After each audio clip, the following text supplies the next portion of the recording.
The 19th Amendment was ratified on August 26, 1920. It states the right of citizens of the U.S. to vote shall not be denied or abridged by the U.S. or by any state on account of sex, and that Congress shall have power to enforce this article by appropriate legislation. First, let's take a step back and learn the history behind this amendment. In the early 19th century, activity was limited to the domestic life of the home and care of the children. For many women in the middle class, they were expected to be obedient wives and never oppose or counter their husband's opinion. The women's suffrage movement was formally set into motion in 1848 with the first Women's Rights Convention in Seneca Falls, New York.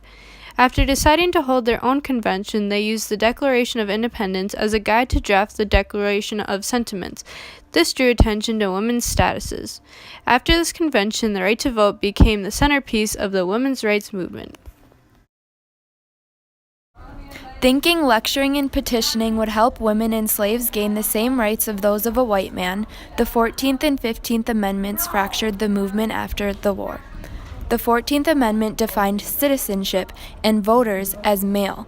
This raised question to whether women were considered citizens of the U.S. at all. Under leadership of Elizabeth Stanton, the National Women's Suffrage Association introduced the Women's Suffrage Amendment to Congress in 1878.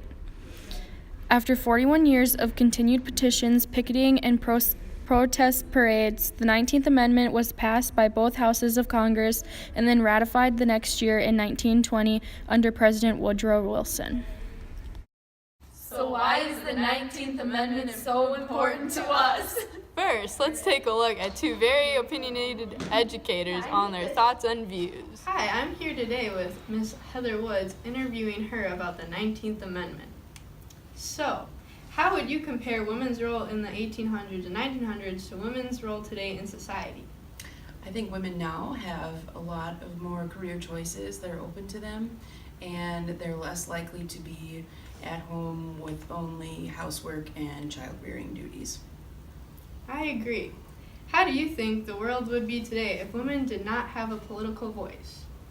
Well, I think it'd be a lot more manlier if women did not have a political voice.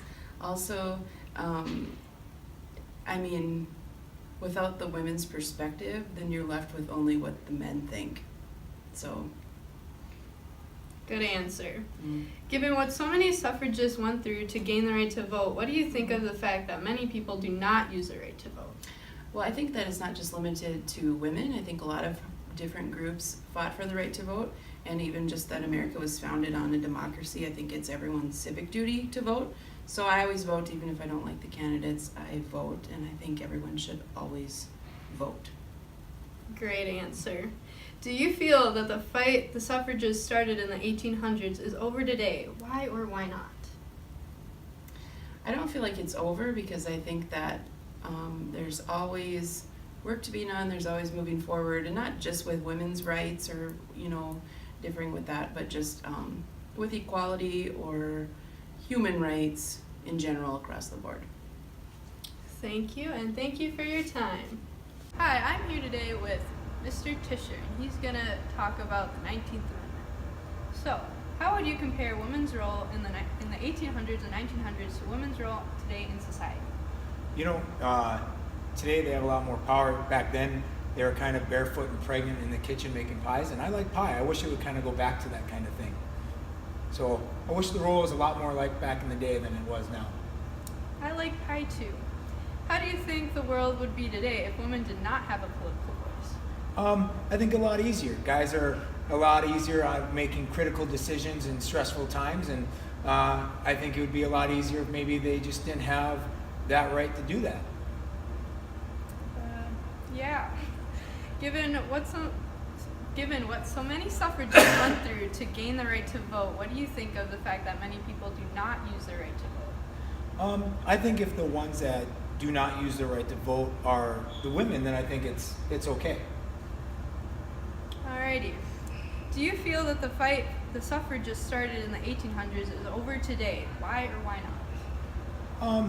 No, I think it's always going to be a fight. I think there's always going to be the guys that wanted to go back to the way the original was and allow them not to have their right to vote.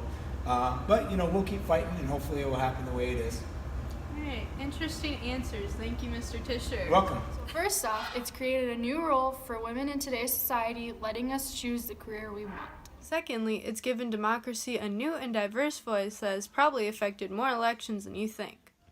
In Figure 1, you can see how every presidential election since 1980 has had a higher proportion of eligible females who have reported voting over eligible males who have reported voting. Figure 2 shows how the number of female voters has exceeded the number of male voters in every presidential election since 1964. Lastly, the women in the 1800s showed us how to fight for something that's important to us. So even though the women gained the right to vote, there's always room for improvement on different rights or laws to better our nation as a whole.